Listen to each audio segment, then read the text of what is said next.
એ રીતે સોશિયલ મીડિયામાં પોતાને હીરો બનાવવા માટે આજકાલ રાજનેતાઓ જે ભાષાનો ઉપયોગ કરી રહ્યા છે એ ભાષા સામે એમને સખત વાંધો છે. સમગ્ર પોલીસ ભ્રષ્ટાચારી છે.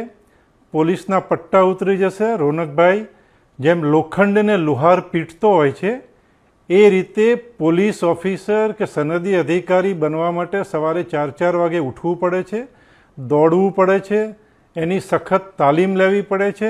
એટલે આ પટ્ટા ટોપી કંઈ કોઈ મહેરબાનીથી આપતું નથી અમને, અને આ પટ્ટા ટોપી કોઈની મહેરબાનીથી અમે લેતા પણ નથી. અમે એના માટે અથાગ પરિશ્રમ કરીએ છીએ, અને ત્યારબાદ આ પટ્ટા ટોપી મળે છે ને એ પટ્ટા ટોપી ઉતારવાનો કોઈને અધિકાર નથી. રાજનેતાને તો 5 વર્ષે એનો પટ્ટા ટોપી રિન્યૂ કરવો પડે છે. જ્યારે અમને શું છે કે જ્યારે રાજ્ય સરકાર આપે છે ત્યારે સિવાય કે અમે કોઈ ખરાબ કામ કરીએ, કોઈ કાયદા વિરુદ્ધનું કામ કરીએ, નહીંતર અમારી નિવૃત્તિ સુધી 58 કે 60 વર્ષ સુધી આ પટ્ટા ટોપી ઉતારવાનો કોઈને અધિકાર નથી.